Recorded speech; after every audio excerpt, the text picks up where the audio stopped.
안녕하세요. 국화소리카페 강창학입니다. 오늘은 국화 청소 강좌 8번째 시간입니다. 입국 식구간작에 대한 정보를 신입생들을 위해서 상세히 말씀드리겠습니다. 이 국화는 실국화이죠. 천향부수라고 하는 유명한 명화입니다. 입구 식구간작은 웬일인지 우리 동호인들은 아예 기르지도 않습니다. 그래서 근간에 와서는 입구 식구간작이 있는 줄도 모르고 그 모형도 디자인도 모르고 있는 분이 많습니다. 그래서 오늘은 사진을 구하지 못해서 1990년도에 제가 기른 이 사진을 모델로 가지고 나왔습니다. 사진이 오래돼서 노이즈가 있고 좋지 않습니다만 양해하시길 바랍니다. 이 19간작은 19개의 줄기를 길러서 19송이 꽃을 피우는 것을 19간작이라고 합니다. 화분은 12호분을 고정합니다. 더 크면 좋지 않습니다. 화분의 높이는 화분 바닥에서 화장까지 1m 20으로 규격이 정해져 있습니다. 이와 같은 것을 정보를 상세하게 지금부터 알려드리겠습니다. 19간작 모종은 보통 5월 1일 기준으로 삽목을 해도 늦지는 않습니다. 그리고 나서 5월 하순에 대개 산모 포토로 1차 가식을 합니다. 여기서 중요한 것은 1차 가식하는 포토에서부터는 성장기입니다. 삽목상에 있던 것 같이 생각해서는 착각입니다. 이 성장기에는 삽목 용토가 배합되면 후기 생육이 보장되지 않습니다. 그래서 비료분이 약한 포드 전용 배양토를 배합해서 사용하기를 권장합니다. 이 모종이 크면 1차 적심을 합니다. 그래서 이 19간작은 입국 중에서도 대작에 속합니다. 19가지를 분지를 시키자면 정상적인 체계를 하려면 시간이 많이 걸립니다.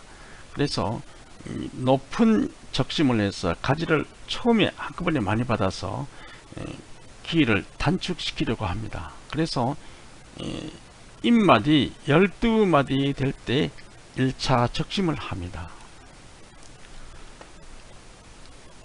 그러고 나서 정상적으로 더도 이 모종은 잘 자라기 때문에 격가지가 잘 나옵니다. 그러나 재배 일정상 앞당기기 위해서 질소 우선인 물비료, 질소 우선이란 말은 질소분이 다른 것보다 더 많이 함유된 이러한 비료를 말합니다. 이것을 1000배로 희석한 물비료를 관수 시비해서 겹삭 발생 충동을 해줍니다. 그러면 정상보다도 겹삭이 며칠 더 빨리 나옵니다.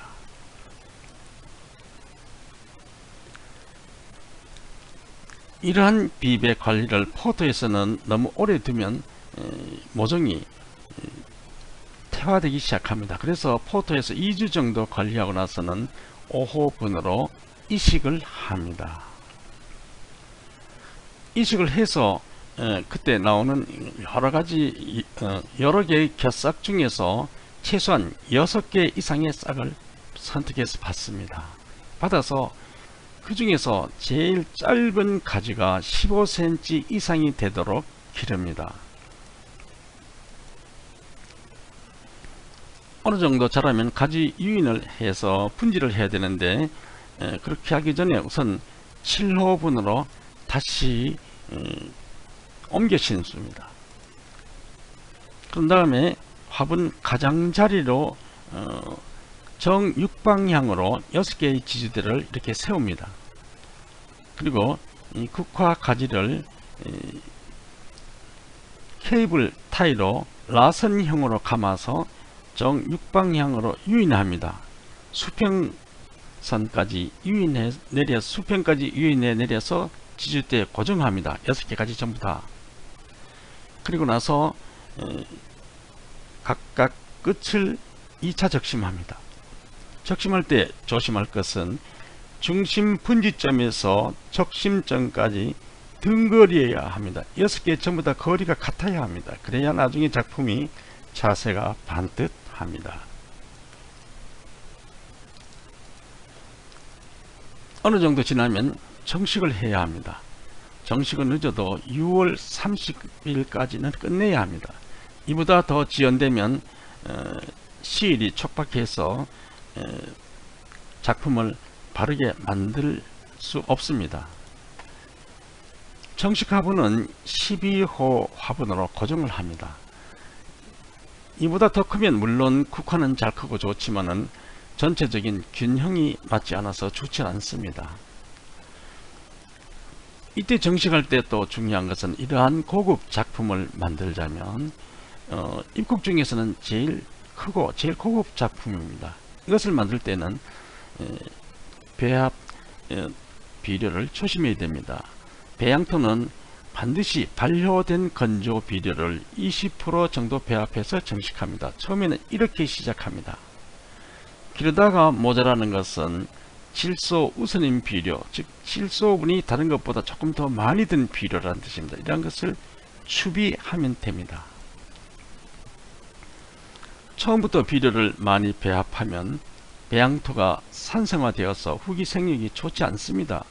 국화 줄기가 조기에 목질화 되어서 끝내는 끝을 보지 못할 때도 있습니다.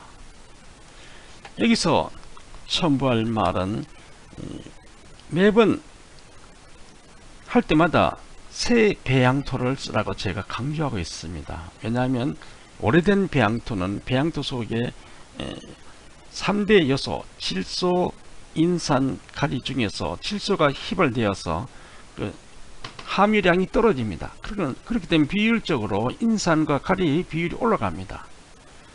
이렇게 된 배양토를 사용하면 국화가 자라지 않습니다. 폐국이 됩니다. 좀 아주 중요하니까 그래서 제가 만날 새 배양토를 써라, 새 배양토라 써라 한 이유입니다. 참조하시기를 바랍니다. 이렇게 하는 동안 활짝되면 여기서도 1000배의 액비를 일주일에 한두 번 간수 시비해서 측지 발생을 충동을 합니다. 이 그림에서 보면 국화 가지가 육방향으로 분지되어 있고 마디마다 지금 새싹이 올라오고 있습니다. 이와 같이 이 정식 화분 위에 설치할 꽃을 또 이와 같이 만듭니다. 육방향으로 분지되어 있고 마디마다 가지가 올라오는 이대로 지금 철사로 틀을 만들려고 합니다.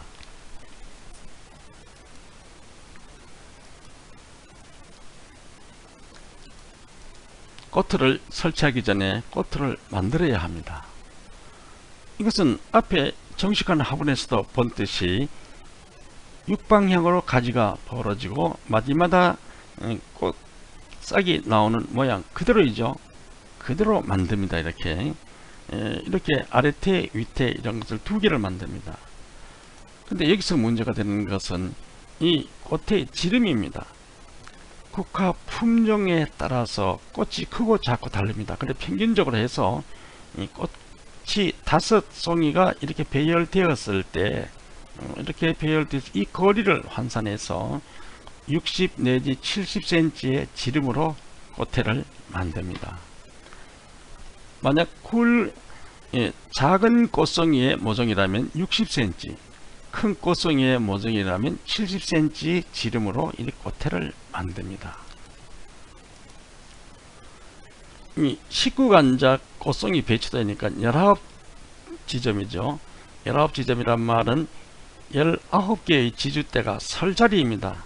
이 점이 다시 말하면 19 국화 줄기 종위치입니다. 이것이 그 위에 19송이 꽃이 배분될 자리입니다. 다 같은 말이죠. 단어만 다르지만. 다음은 이 정식 화분 언저리에서 15cm 정도의 첫 번째 꽃대를 설치합니다. 국화줄기가 조금 자라면 그 위에 두 번째 꽃에도 설치를 합니다. 다음에는 첫 번째 지주대를 첫 번째 꽃에 시작해서 두 번째 꽃에를 걸쳐서 위로 수직으로 세워서 고정합니다. 이와 같은 방법으로 정위치 각 19지점에도 지주대를 모두 이렇게 바로 세워서 고정을 합니다. 19개가 전부 다 섰죠. 지금부터는 이 국화가지가 분지점에서부터 지주대를 따라서 꽃이 필 때까지 똑바로 길러 올리기만 하면 됩니다. 근데 옛날에는 이 마지막 꽃목 줄기가 보기 싫다고 해서 이것을 짧게 하려고 B9을 사용했습니다. 그래서 근간에 알고 보니 B9을 사용하면 꽃송이 크기가 조금 작게 됩니다. 입국의 주제가 무엇입니까? 거대림입니다. 큰 꽃송이입니다. 이것이 키포인트인데 꽃이 작아지면 안되죠. 그래서 요사이는 자연적인 개화를 유도합니다. 예를 들면 이 꽃줄기가 자라오르면서 잎이 점차적으로 작아지다가 마지막에는 잎이 없어지면서 꽃망울이 맺힙니다. 이러한 과정을 거쳐서 자연적인 개화를 하는 것이 훨씬 더 꽃이 크고 훨씬 더 보기가 좋다라는 뜻입니다. 가을에 10월 중순쯤 되면 꽃송이가 3분의 1쯤 이렇게 벌어집니다. 그러면 이 꽃목대가 더 이상 자라지 않습니다.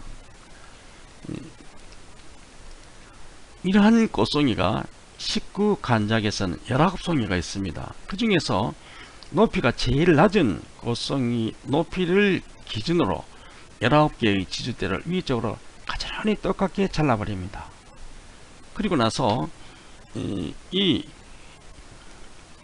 꽃목과 지주대 끝을 꼭 맞도록 조정해서 이제 묶어줍니다.